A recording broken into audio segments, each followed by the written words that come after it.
Hello everyone and welcome back to the Great Book of Grudges. My name is Nathan and we're back with another Total War Warhammer video. So a while back we had a release of an FLC pack, one unit for each playable race in Warhammer 3. This was by Creative Assembly and that worked out quite well. The only problem is that it's not a lot of units, so really you're not going to notice it too much. However, a mod has just been released on the workshop, pretty much just last night, which is Lupi's Regiments of Renown 1. I really hope I'm pronouncing his name correctly.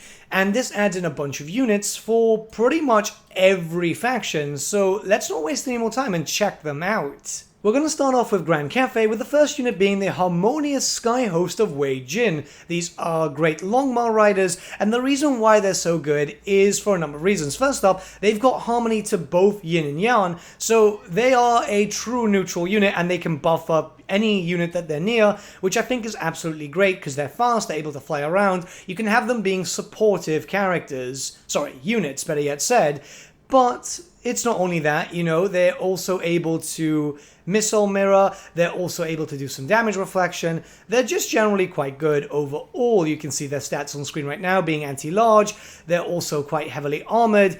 I've really enjoyed this unit. Next, we have the Jade Vanguard of the Dragon Spine. These are Jade Lancers, as you can see here, decent stats all around. They're a young unit, armored and shielded, armor piercing, anti-infantry, also having access to Vanguard, making these a very good unit to have hidden in, say, for example, forest, and then charging out to do some damage, hitting your enemy on the flank or the rear. They are quite devastating, they're pretty good overall. I've really enjoyed these. It definitely adds a bit more support factor. You can have these being supported by some peasant horsemen just to have a little bit more of a push in, and you'll notice them performing very well. And lastly for Grand Cafe, we have the Fierce Dragons of Nangao. These are Iron Hail Gunners, and they're very much similar to what we're already used to. You know, they're a Yin unit, they're armored, very decently armored at that, armor-piercing missiles. Now, what makes them even better is the fact that now they also have flaming attacks. So you're going to use them in the exact same way that you would any other Iron Hail Gunners, but they'll also be better at supporting. Having some flaming attacks is very useful because, well, you know, we've got a lot of things, especially Nurglish stuff, which has regeneration. Watch them take a lot of extra damage with these. We're going to move on to Khorne now with the Bloodhunters of Infernius. These are blood crushers, but made to be a lot stronger. So how these beasties work is that they're faster than average blood crushers. They're also anti-large too, which is very helpful with Warhammer 3 with so many big monsters coming out here. And they've also got access to Terror. Stat-wise, they're pretty good all around, and they're just generally a lot stronger. Also, they've got access to armor piercing. They've also got frenzy. You can see them here. Some of them even have some armor pieces on them, which generally you don't hear of a lot unless it's like a herald or something, but I think it looks cool for a Regiment of Renown. It just fits so much better. Next, we've got access to Infernal Horrors. These are Spawn of Khorne, and they're very much the same as Chaos Spawn. The only difference is that they do flaming attacks too, and it does help. You know, they've got some active debuffs there. It's honestly not too bad, and it's something that kind of fits. I honestly thought that these were going to be some sort of frame rate destroyers given how the fire works, but yeah, it's not too bad, it's holding up. And lastly for Khorne, we have the Blood Beast. These are Minotaurs of Khorne, and they're generally quite strong. You can see the stats over there. They're able to discourage enemies, which I think is quite helpful. They've also got better mass, and they can just punch right through factions really well. Any enemy formations that you might see that might hold them back, well, that's not going to be too much of an issue now.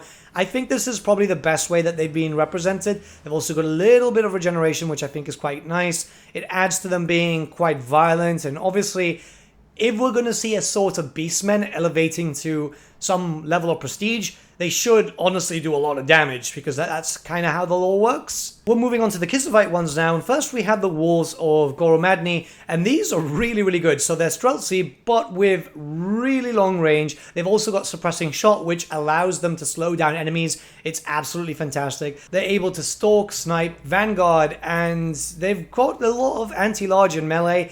They're really good. I like them just putting them up on a vantage point, shooting down at anything that's too fast, that needs to be bogged down. Say, for example, pretty much anything Sennashi, so you can actually get the charge over them rather than getting the charge over you. I think it works really well, and they look awesome. I think that's a big thing here. Next, we have the Wing Legion of Tor, and these are Wing Lancers, obviously. Now, what makes them so special is, well, a few different things. So you can see their stats overall are very good, but they've got access to Perfect Vigor, which is very useful. Obviously, Vanguard really does help them too, and having a formation which makes them really powerful is just really nice. I miss formations, I really do. Hopefully we'll see a formation mod coming into effect soon. If there is one, let me know, because it was just nice to get special effects by having units just like this. I think it's really, really cool when you get them into formation. It's not just aesthetically pleasing, but it's just gameplay. It's a bit of both, really. And lastly, for Kislev, we have Ursun's Claws. So these are bear cavalry. They look pretty cool, because obviously they're a bit stylized differently, which I think is just nice. They're also able to do a lot of damage, because you can see all those stats there. Anti-infantry unit, but also having Discourage too, which is very, very useful. I just think they're great. The coloring with the armor is so nice. This is probably how I'm probably going to paint some of my Kislevites when we finally get Kislev miniatures for Warhammer the Old World. They just look awesome, and overall you can't go wrong with bear cavalry, can you? We're moving on to Nurgle, and the first one we have are the Festawings, which are plague drones of Nurgle with the death heads. So these are pretty good because they've got better missile attacks, they're just generally a bit stronger, and they're also able to regenerate ammo whilst in melee, which is very, very useful, obviously, because you don't really have a lot of ammo.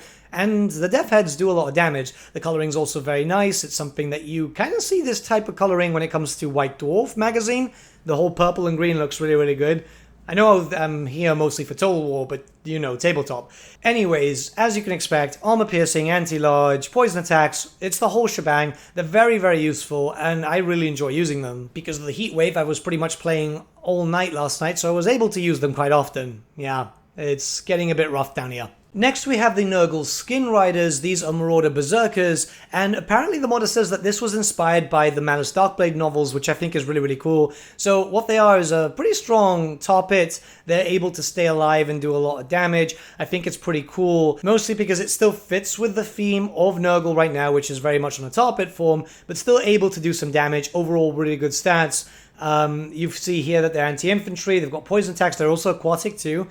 Generally, pretty good. I like them. It's nice that they use the models and a lot of assets from a few different things just to get a nice stylistic idea here.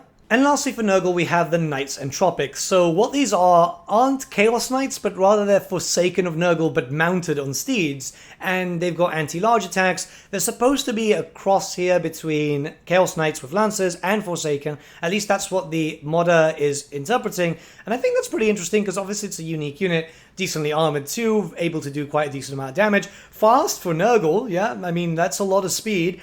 And I think it works out quite well. I quite like them, and it's something different. We also need anti-large for Nurgle, so this is very, very helpful. Next we have the Ogres with the Bogart's Belly Blaster, and there's not a lot to say here. It's an Iron Blaster, but with flaming attacks, which is very, very useful, plus being able to recruit one instantly rather than having to wait a turn or two.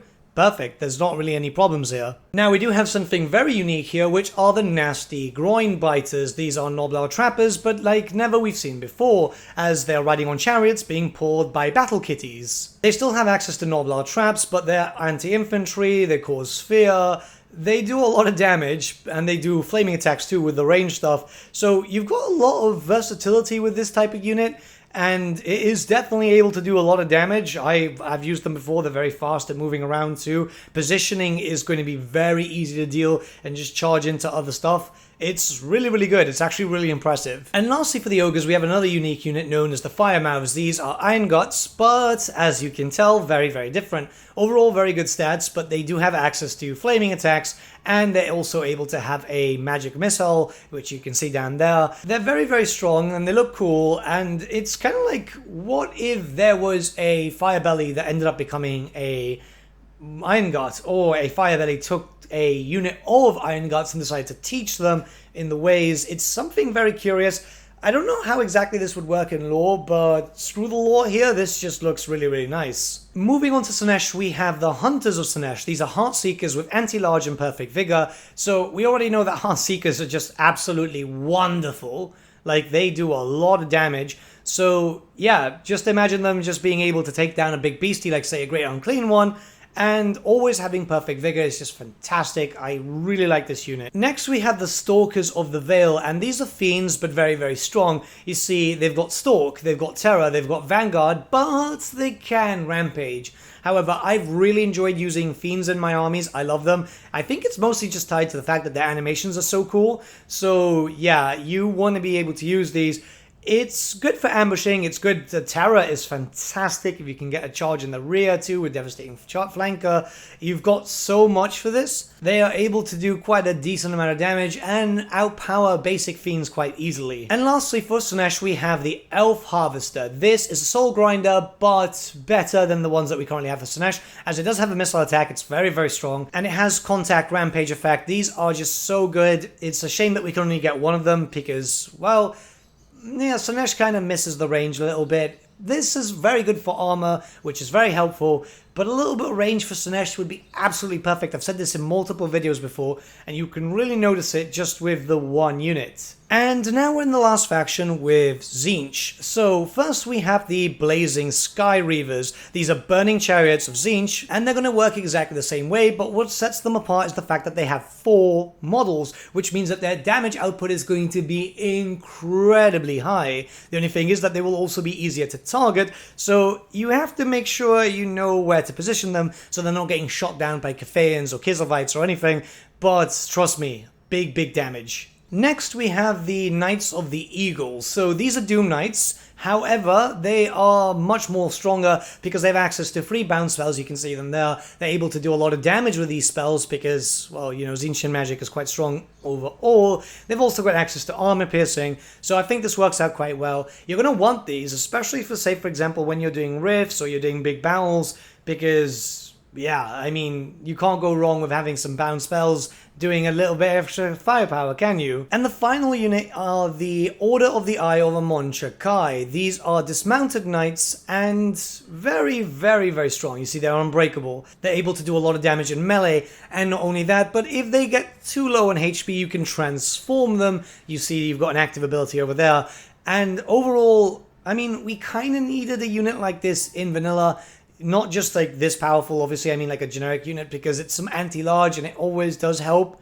But in general, these units are really cool. The mod itself can be found in the description below, and I would suggest you download it because it's really good, and you'll be able to just have a little bit of extra help. You get some more Regiments of Renown. Those are always very helpful. I know some people don't understand the reasoning for it, but it's an instant recruit, and it's generally a lot stronger. I like this. I think it's a fantastic mod, and yeah. With all that being said, let me know your thoughts in the comments below, and I shall see you all again very soon. Have a good day.